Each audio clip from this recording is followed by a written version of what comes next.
علیکم دوستوں، انسائڈ پہ معظم فخر میں خوش آمدید۔ لیکن جناب ایک بہت بڑی خبر آ رہی ہے، اور خبر آ رہی ہے جناب چیئرمین نیب کے استعفے کے حوالے سے، اور یہ خبر کل سے اسلام آباد کے سرکلز میں گرم ہے کہ جناب ایک بڑے سینئر بیوروکریٹ رہ چکے ہیں آفتاب سلطان صاحب، جن کو 12 جولائی 2022 کو سابق چیئرمین نیب جناب جاوید اقبال کی ریٹائرمنٹ کے بعد اس عہدے پر فائز کیا گیا تھا، وہ اب استعفیٰ دے رہے ہیں، اور یہ استعفیٰ آج کسی بھی وقت سامنے آ سکتا ہے۔ اور اس استعفے کے لیے جو وجوہات بیان کی جا رہی ہیں، اور یہ جو بات سامنے آ رہی ہے چیئرمین نیب کے استعفے کی، اس نے ایک نئی سچویشن کو جنم دیا ہے، کیونکہ یہ جو نیب ہے یہ بنیادی طور پر کافی عرصے سے زیر عتاب رہ چکا ہے، اس کے اندر کوئی دو رائے نہیں۔ اور اس سچویشن کے اندر سوال یہ پیدا ہوتا ہے کہ جناب یہ چیئرمین نیب کو اچانک کیا سوجی کہ وہ اپنے عہدے سے استعفیٰ دے دیں، اور اس حوالے سے کچھ کہانی کھلتی ہوئی نظر آ رہی ہے۔ بڑی دلچسپ سٹوری ہے جو میں آپ کے سامنے رکھوں گا، لیکن اس سے پہلے دو اور خبریں آپ کے ساتھ شیئر کرنا بہت زیادہ ضروری ہے۔ اور آپ نے یقینی طور پر وہ ٹی وی کے اوپر جو کارٹون ہے نا ٹام اینڈ جیری، وہ یقینی طور پر دیکھے ہوں گے۔ یہ بلی اور چوہے کا کھیل آپ نے یقینی طور پر نہ صرف دیکھا ہوگا، بلکہ اب بھی اگر کارٹونز لگ جائیں اور ٹام اینڈ جیری لگا ہو تو بندہ ایک مرتبہ یہ بلی چوہے کا کھیل دیکھنے پر اپنے آپ کو آمادہ پاتا ہے۔ اور اس وقت پاکستان میں اور خاص طور پر لاہور میں یہ جو ٹام اینڈ جیری شو ہے یہ مکمل طور پر جاری ہے۔ اور جناب پکڑنے کے لیے اب یہ نہیں میں بتا سکتا کہ ٹام کون ہے اور جیری کون ہے، لیکن اس وقت ٹام اینڈ جیری مکمل طور پر ایک بل سے نکلتا ہے، دوسرے بل میں گھس جاتا ہے، دوسرے بل سے نکلتا ہے، پہلے بل میں گھس جاتا ہے، آتا ہے بلی کو چٹکی کاٹتا ہے، پھر واپس نکل جاتا ہے۔ اس قسم کی سچویشن ڈیولپ ہو رہی ہے، اور عمران خان صاحب کو آج لاہور ہائی کورٹ میں دوپہر 2 بجے پیش ہونے کا آخری آرڈر دیا گیا تھا، اور عمران خان صاحب 2 بجے بھی عدالت کے سامنے پیش نہیں ہوئے، جس پر عدالت نے اب ان کو دوبارہ پیشی کا ٹائم دیتے ہوئے 4 بجے کا ٹائم رکھ دیا۔ اور یقینی طور پر جب آپ یہ ویڈیو دیکھ رہے ہوں گے تو اس وقت تک یہ معاملہ بھی کلیئرٹی کی حد تک پہنچ چکا ہوگا۔ معاملہ میں جو آپ کے ساتھ چیز شیئر کرنا چاہتا ہوں وہ یہ نہیں ہے کہ عمران خان صاحب پیش ہو رہے ہیں یا نہیں پیش ہو رہے ہیں، البتہ عمران خان صاحب کے سب سے بڑے سپوکس پرسن، ان کے ماؤتھ پیس فواد چودھری صاحب نے کچھ ایسے انکشافات کر دیے ہیں جس کا ذکر کرنا بہت ہی زیادہ ضروری ہے۔ اور انہوں نے عمران خان کے عدالت میں نہ حاضر ہونے کو جو جواز دیے ہیں وہ یقینی طور پر بہت ہی زیادہ اہمیت کے حامل ہیں۔ ان کا یہ کہنا ہے کہ عمران خان وہ واحد آواز ہے جس کو جو چاروں صوبوں میں سنی جاتی ہے، اور عمران خان ہی ہے جو پورے ملک کو جوڑ کے رکھ سکتا ہے۔ عمران خان کو فورس کرنا، عمران خان پر دباؤ ڈالنا، دباؤ ڈال کر عدالت میں حاضری پر مجبور کرنا، ان فیکٹ پاکستان کو کمزور کرنے کے مترادف ہے۔ لے جناب، یہ ایک ایسا انکشاف ہے جس نے پورے کے پورے ہمارا جو سسٹم ہے اس کو ایکسپوز کر کے رکھ دیا ہے۔ وہ یہ کہنا چاہتے ہیں فواد چودھری صاحب کہ اپنا آئین، اپنا قانون، اپنی عدالتیں اپنے پاس رکھیں۔ اگر عمران خان صاحب عدالت میں پیش نہیں ہونا چاہتے یا ان کی ابھی یہ خواہش نہیں ہے کہ وہ عدالت کے سامنے آئیں، تو ان کو عدالت کے سامنے لانے پر مجبور کرنے کا مطلب یہ ہے کہ آپ پاکستان کے چاروں صوبوں کے عوام کو مجبور کر دیں گے کہ وہ بھی باہر نکل آئیں، وہ بھی عمران خان کے ساتھ عدالتوں میں آئیں، کیونکہ انہوں نے کہا ہے کہ جناب ان کی آواز سنی جاتی ہے، اور ان کی آواز کے ساتھ ہی لوگ آواز ملاتے ہیں۔ اور اس کا مطلب یہ ہے کہ اگر عمران خان آئیں گے تو پھر چاروں صوبوں کے لوگ بھی آئیں گے، اور عمران خان صاحب کو اگر جو ہے وہ گرفتار کرنے کا آرڈر دیا جاتا ہے تو اس کا مطلب یہ ہے کہ چاروں صوبوں کے جو عوام ہے وہ چاروں صوبوں کو ایک جیل کے اندر کنسیڈر کر دیں گے کہ جناب ہم جیل میں آ گئے، اب ہمیں پکڑے۔ یہ ایک ایسی لاجک، ایک ایسی ایم کانہ لاجک پیش کرنے کا جو کریڈٹ ہے وہ میرا خیال ہے کہ صرف اور صرف فواد چودھری صاحب کو ہی جاتا ہے۔ ان کے علاوہ ایسی لاجکس کو تلاش کرنا ایون ان کے ساتھ کھڑے اظہر صدیق کے لیے بھی ممکن نہیں ہے۔ وہ بھی اہم کانہ خیالات کو نہ صرف پیش کرنے میں بلکہ اہم کانہ خیالات کی ترویج میں ید طولہ رکھتے ہیں، لیکن فواد چودھری صاحب نے آج یہ بات اسٹیبلش کر دی ہے کہ ان کے پائے کا کوئی ایسا بندہ پاکستان میں پایا ہی نہیں جاتا جو ایسی لاجکس کو ڈیولپ کرے۔ پھر وہ کہتے ہیں فواد چودھری صاحب کہ عمران خان صاحب کی زندگی کو خطرہ ہے۔ اگر وہ ہائی کورٹ کے کہنے پر، ہائی کورٹ کے فورس کرنے پر، یعنی ہائی کورٹ کے دباؤ پر یہاں پر آ جاتے ہیں تو اس بات کی کیا گارنٹی دی جا سکتی ہے کہ ان پر قاتلانہ حملہ نہیں ہوگا؟ اور سعد نے کہا کہ جناب آپ بیلف بھیج کے عمران خان کی حاضری لگوا لیں، تو بہتر تھا۔ انہوں نے بیلف میرا خیال ہے ذرا تھوڑا سا نرم لفظ استعمال کیا، بنیادی طور پر وہ کہنا چاہ رہے تھے کہ جناب آپ عدالت لے کے ہی زمان پارک میں شفٹ ہو جائیں۔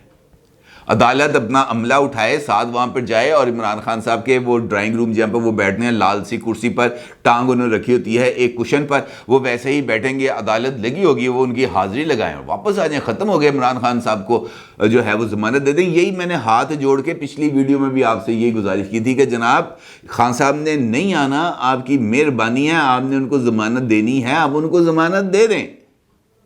اس حکومت میں تپڑ نہیں ہے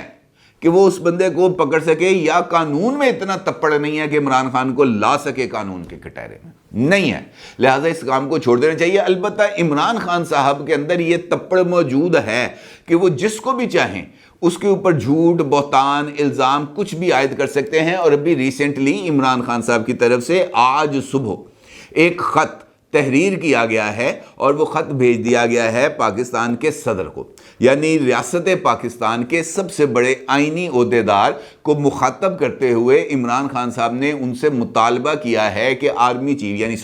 سابق army chief general Qamar Javed Bajwa صاحب کے خلاف 4 الزامات کے تحت انکوائری کی جائے۔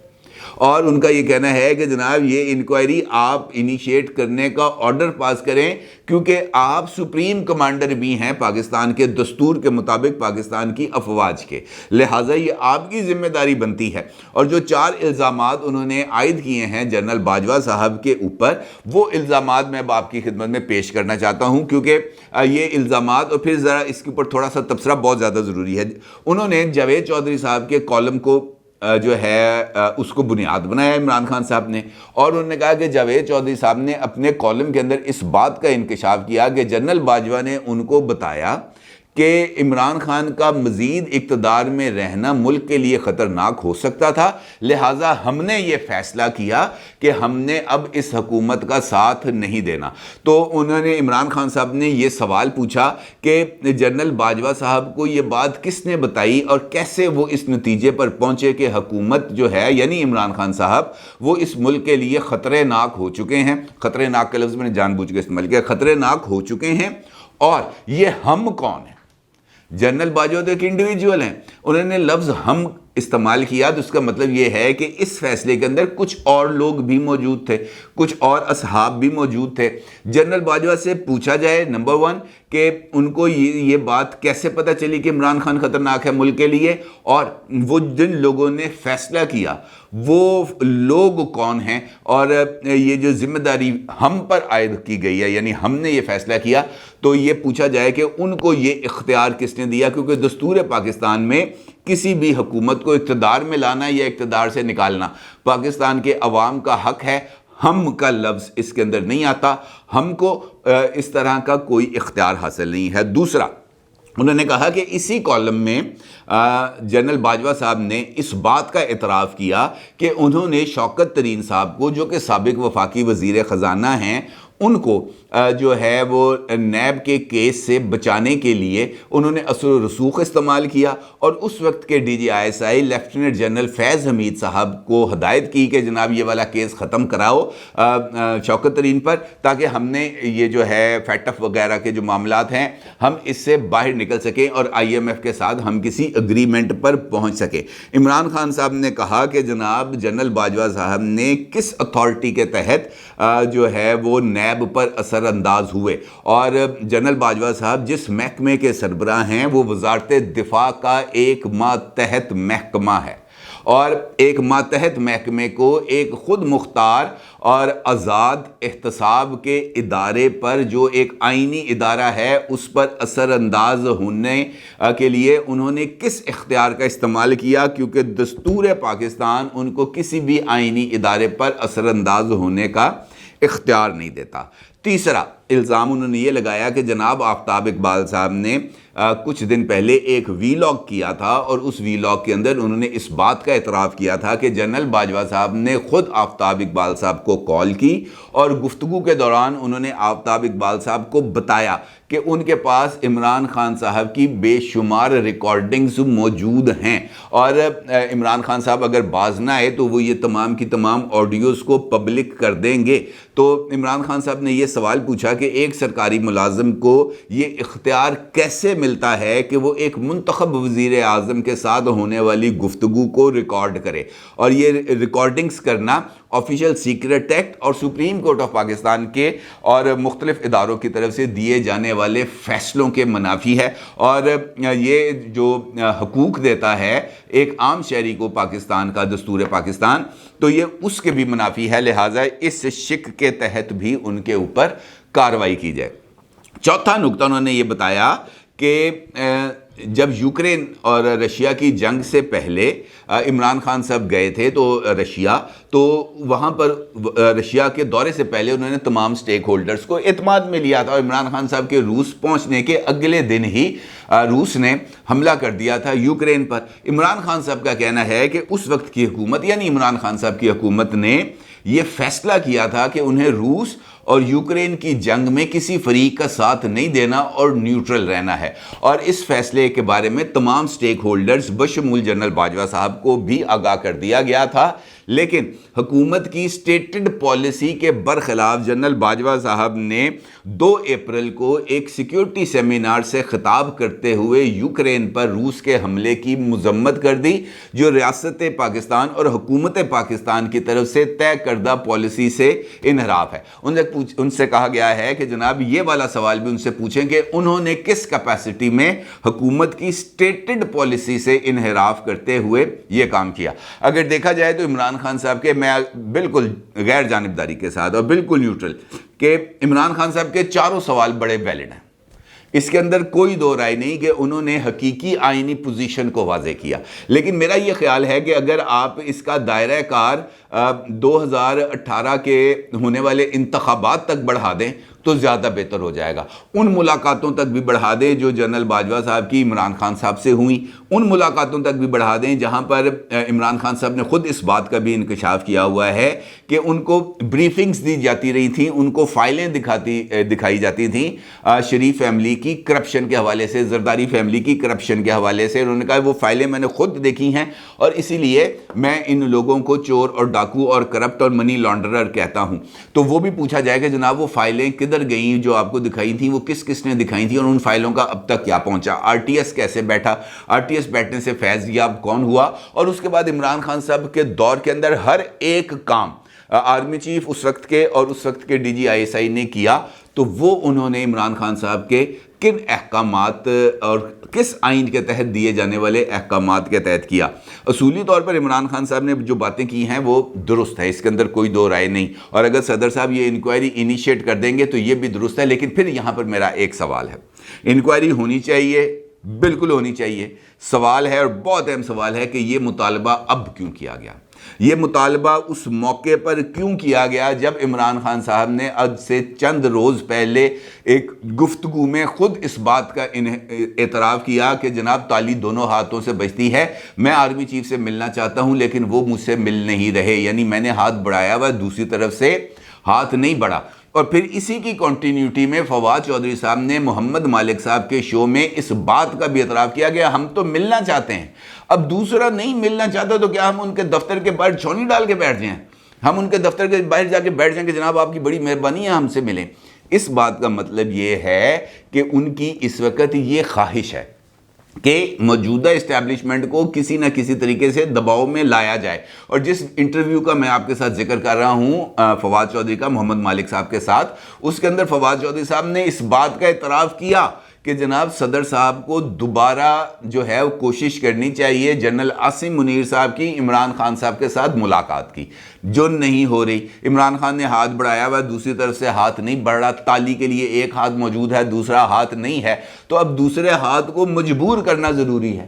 ادارے پر دباؤ ڈالنا ضروری ہے، ادارے کو اس طرف لے کے آنا ضروری ہے کہ وہ عمران خان کی بات سنیں۔ تو اس کے لیے کیا ٹول ہے کہ ادارے کے ایک سابق سربراہ کو نشانہ بنایا جائے، جو بار بار کہہ رہے ہو کہ عمران خان کی طرف سے جو نکات اٹھائے گئے ہیں بالکل درست ہیں، آئینی حدود کے اندر ہیں، لیکن پرپز عمران خان صاحب کا یہ نہیں ہے کہ جنرل باجوہ کو جو ہے وہ سزا دلائی جائے، ان کے خلاف آرٹیکل 6 کا بالکل ویسے ہی مقدمہ چلایا جائے جیسے جنرل مشرف کے خلاف چلایا گیا تھا۔ عمران خان صاحب کا مطمع نظر ہے کہ میرے ساتھ کوئی ڈیل طے کر لی جائے، میرے ساتھ بیٹھ جاؤ، میرے نال مک لو بس کسی نہ کسی طریقے سے، اور اس کے علاوہ اور کوئی معاملہ نہیں کیا جا رہا۔ جہاں تک چیئرمین نیب کے استعفے کا تعلق ہے، جس ایشو کا میں نے آپ کے ساتھ گفتگو کے آغاز میں ذکر کیا، یہ کہانی انفیکٹ کل شروع ہوتی ہے جب سینئر جرنلسٹ اور معروف اینکر پرسن منصور علی خان صاحب نے ایک ٹویٹ کیا، اور اس ٹویٹ کے اندر انہوں نے کہا کہ ایک اہم شخصیت اسلام آباد کی استعفیٰ دینے جا رہی ہے، اور اس کی تفصیلات میں آپ کو ایک وی لاگ کے اندر بتاؤں گا۔ اور اس کے بعد پھر یہ گفتگو شروع ہو گئی کہ کون استعفیٰ دینے جا رہا ہے۔ کبھی کسی کا ذکر آیا، کبھی یہ بتایا گیا کہ جناب اسحاق ڈار صاحب ہیں وہ استعفیٰ دے رہے ہیں، پھر یہ پتہ چلا جناب کہ اسحاق ڈار صاحب جو ہیں وہ بڑے دل برداشتہ ہیں، پھر یہ پتہ چلا کہ جناب مریم نواز صاحبہ کے شہباز شریف صاحب کے ساتھ بہت زیادہ اختلافات ہیں، جس پر شہباز شریف صاحب نے یہ کہا کہ جناب مریم میری گل نہیں مندی سن دی تے تسی اودے کولوں کرا لو کم میں چلنا کر، اس طرح کی چیزیں آتی رہیں۔ اور پھر غریدہ فاروقی صاحبہ نے اس بات کا اپنے ایک ٹویٹر اکاؤنٹ سے اس بات کا انکشاف کیا کہ جو ہیں چیئرمین نیب آفتاب سلطان صاحب وہ استعفیٰ دینے جا رہے ہیں، اور وجہ یہ بتائی جا رہی ہے ان کے استعفے کی کہ وہ آئینی اداروں کے اندر جو مداخلت ہے وہ ان کو ناگوار گزر رہی ہے، اور خاص طور پر جس طریقے سے نیب کے کیسز کو عدالتوں میں ان کو دائیں بائیں کیا جاتا ہے، یا ابھی جو ریسنٹلی آئینی ترامیم کی گئی ہیں گورنمنٹ کی طرف سے جو اس وقت سپریم کورٹ آف پاکستان میں چیلنج بھی ہیں، اور آج اسلام آباد ہائی کورٹ نے بھی نیب کے حوالے سے یہ تمام مقدمات کو یکجا کر کے ایک لارجر بینچ بنانے کا فیصلہ کیا ہے، وہ اس سچویشن سے خوش نہیں ہیں۔ ان کا یہ کہنا ہے، کیونکہ وہ ایک بڑے اپرائٹ آدمی ہے، اس کے اندر کوئی دو رائے نہیں، آفتاب سلطان صاحب بڑے زبردست افسر رہے ہیں، ان کا سارا بیوروکریٹک کیریئر بڑا ہی بے داغ رہا ہے، اور یہ جو احتساب والا معاملہ ہے اگر ان کے پاس رہے گا تو وہ یقینی طور پر ایک بھلے آدمی ہیں، اور وہ احتساب کے اندر انتقام کا جو ہے نا وہ تڑکا اس کے اندر نہیں لگنے دیں گے، وہ یا تو وہ ہیں یا وہ نہیں ہیں، اگر ان پر دباؤ ڈالا جائے گا تو وہ استعفیٰ دے دیں گے۔ اب موجودہ سنیریو کے اندر آفتاب سلطان صاحب کو ایک تو نیب ترامیم میں جو نیب کے رول کو محدود کیا گیا ہے اس کے اوپر بہت زیادہ تحفظات ہیں، اس کے ساتھ ساتھ جس طریقے سے حکومتی اتحاد میں موجود لوگوں کو جو کیسز ہیں وہ ان کے واپس ہو رہے ہیں، اور یہ نہیں بتایا جا رہا کہ جناب یہ جو نیب کے کیسز ہیں یہ عدالتوں سے واپس ہو رہے ہیں، یہ کس فورم پر جائیں گے، اور یہ جو لوگ ہیں کیا یہ اسی طریقے سے کلین چٹ لے کے پھریں گے، اس کے اوپر ان کو بہت زیادہ تحفظات ہیں، اور انہوں نے اپنے جو تحفظات ہیں وہ مختلف جسے ہم کہہ سکتے ہیں ذرائع سے اہم حکومتی حلقوں تک بھی پہنچائے، لیکن وہ جو ان کے تحفظات ہیں وہ ایڈریس نہیں ہو پا رہے، جس پر انہوں نے اپنے قریبی سرکل سے گفتگو کرتے ہوئے اس بات کا اشارہ دیا کہ یار میں بڑا تنگ آ گیا، اور میں اب میرا جو ہے نا یہ اگر تو یہ ٹھیک نہیں ہوتا کام تو پھر میں گھر جانا زیادہ پسند کروں گا۔ تو یہ بات جیسے تھوڑی سی آپ کو پتہ ہے جب بندہ دوستوں میں بیٹھا ہوتا ہے کوئی نہ کوئی ایک آدھ بات لیک ہو جاتی ہے، پھر یہ بات لیک ہوئی اور یہ بات منصور علی خان صاحب تک پہنچی، اور پھر یہ بات آگے بڑھی ہے۔ تو چیئرمین نیب صاحب جو ہیں یعنی آفتاب سلطان صاحب وہ اس وقت بڑی سنجیدگی کے ساتھ اپنا عہدے سے استعفیٰ دینے کا سوچ رہے ہیں، وجوہات میں نے آپ کو بتا دی ہیں۔ اپنی رائے کا ضرور اظہار کیجیے گا۔ آپ کا بہت شکریہ۔ اللہ حافظ۔